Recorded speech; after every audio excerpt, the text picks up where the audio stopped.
Hey everyone, welcome back to my channel. Thank you for being here and I hope you guys enjoy this tutorial, but let's get straight into it. The usual, I'm going in with my Elmer's glue and I am doing a lot of product. In my opinion, I think it is easier to work with the more product you use. I do like to brush all my hairs upward, and then once I'm done, I like to drag it all the way across to create the final shape that I want.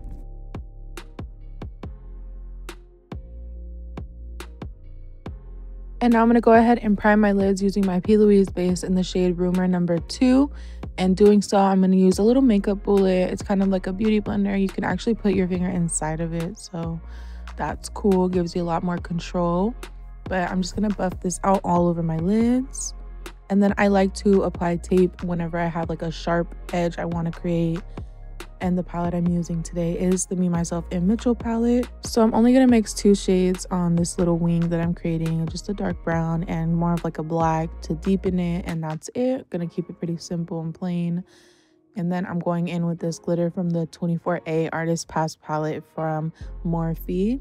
It's the one on the bottom row. It's a very pretty glitter. I used it in my last video. If you haven't seen it, make sure you check that out too. But yeah, I wanted to show this glitter in its full embodiment so you can actually see it. My last video, I just did it as a little wing or liner kind of moment. Now I'm going to go in with my Cover FX gripping primer and my L'Oreal Infallible foundation in the shade 440. And I'm going to just blend this out using a beauty blender from the company Beauty Blender. A lot of people ask which one I use specifically, but I guess it is from the original Beauty Blender company.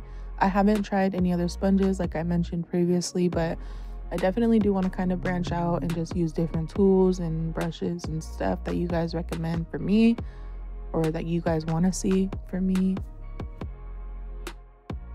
And then I also do get asked why I speed up my foundation process, and I think it's because, in my opinion, I always thought it took so long and that everyone would be interested in watching me blend it out, but I'm just going to leave it on how long it actually takes me to blend it out, because I do take my time, and I think that that's super important when you're doing your foundation, to like work it into your skin. And if you want to let it sit and, you know, keep adding or take off, then that's a good thing, because once you learn your preferred texture, like, you're going to take your time on your foundation. I also can't rush my foundation, so if I have no time, I just won't do it.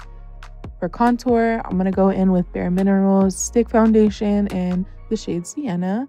I contoured by my cheeks, my nose, and I do under my chin. Also, I do blend out this contour knowing that it's not going to look like this permanently on my face, but I blend it out more as like a base, and doing this really helped my contour last me all day long. When I was doing one or the other, I noticed that it would fade over the day and like just it would lose its pigment. So when I do liquid contour and then I end up doing powder contour on top of it later on, it helps it stay a lot longer, I noticed. Now I'm going in with my e.l.f. 16-Hour Camo Concealer, making sure I have my beauty blender with powder ready for once I'm done.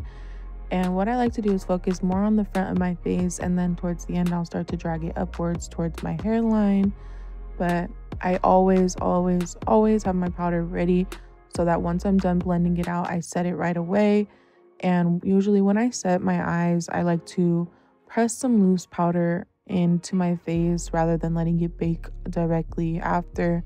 And then if I want to be extra, I can put another layer of powder on top of that to let it set. But more than half the time, I just like to press the powder in. I don't usually bake as much as I used to with just a bunch of loose powder all over my face, but I also do bake underneath my contour area so that when I do my powder contour, like now with my NYX contour palette, it doesn't go all over the areas that are not meant for contour. And then the shade Desert Rose from New Cosmetics Blush is what I'm going to be using after I contour my nose using the NYX contour palette. I don't know why I did this back and forth, but you get my drift. You know, you got to do what you got to do sometimes.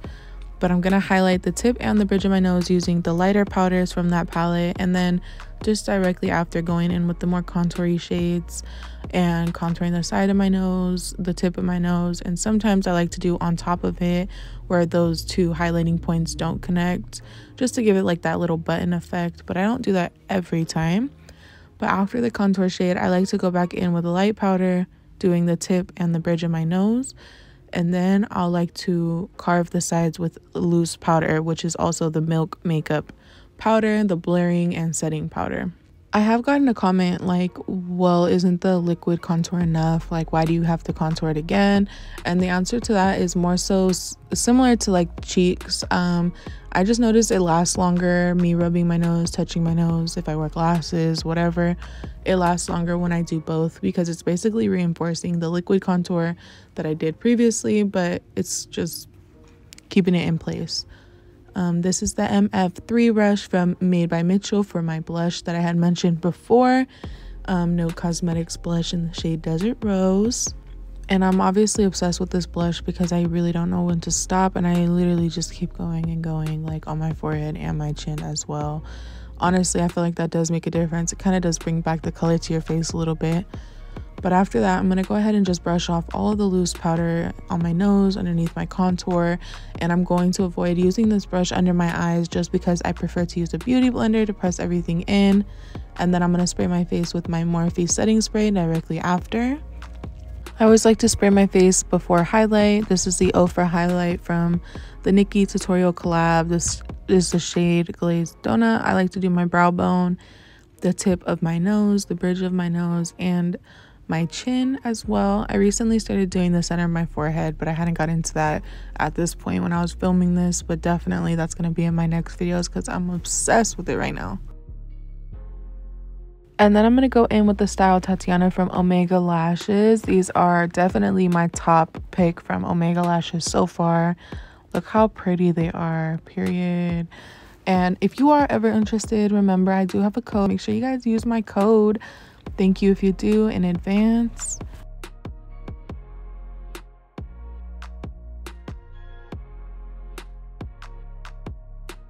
So this is the green duo glue specifically, and I like that one because it dries and it gets tacky pretty quick. So what I do is I start from the outer corner with my eyelashes, and then I just drag it forward to the inner corner, and it's never failed me once. This is the NYX Jumbo Eye Pencil in the shade Milk, and I'm just going to apply it to my entire waterline and call it a day. And then for anyone curious, this is the Better Than Sex mascara. I found this at TJ Maxx, believe it or not, and I found a lot of products at TJ Maxx, and if you know where this is going, you know. But I do have a video of a full face using only makeup found at TJ Maxx. If you're interested, go ahead and check that out and let me know what you think. I definitely always come up there, so yes. But for lips today, we're gonna go in with Nude Truffle from NYX, of course, and the shade Cairo from NYX. This is definitely my most asked lip combo, and this is one I've been using for a while now. It's just a very simple nude lip. I did end up adding the Maybelline concealer just in the center just to lighten it up afterwards, but other than that, this alone is my favorite nude lip combo for the moment. I also do have TikTok videos where I show my favorite combos, so make sure to check that out. And that's all I have for you guys this week. But before I go, I do want to remind you guys that I am really trying to do my giveaway, and to do that I have to get to 1,000 subs on YouTube. It's a lot harder than I had anticipated, but it's okay because I'll get there for sure. But until then, I just want to encourage you guys to keep subscribing if you haven't. And if you have, thank you so much. But I really do have a lot of companies I reached out to that are really amazing and were willing to participate in this giveaway, so it's definitely going to be a good one. I had mentioned before how I want to throw in some products that I use just to spice it up and make it a little bit more interesting so you guys can see what I have without actually going and buying it. But otherwise, if you are interested, make sure you guys check out my social medias that are linked at the end. And anyways, I will be back here next week with some more heat, and I hope to see you guys then. But if not, bye.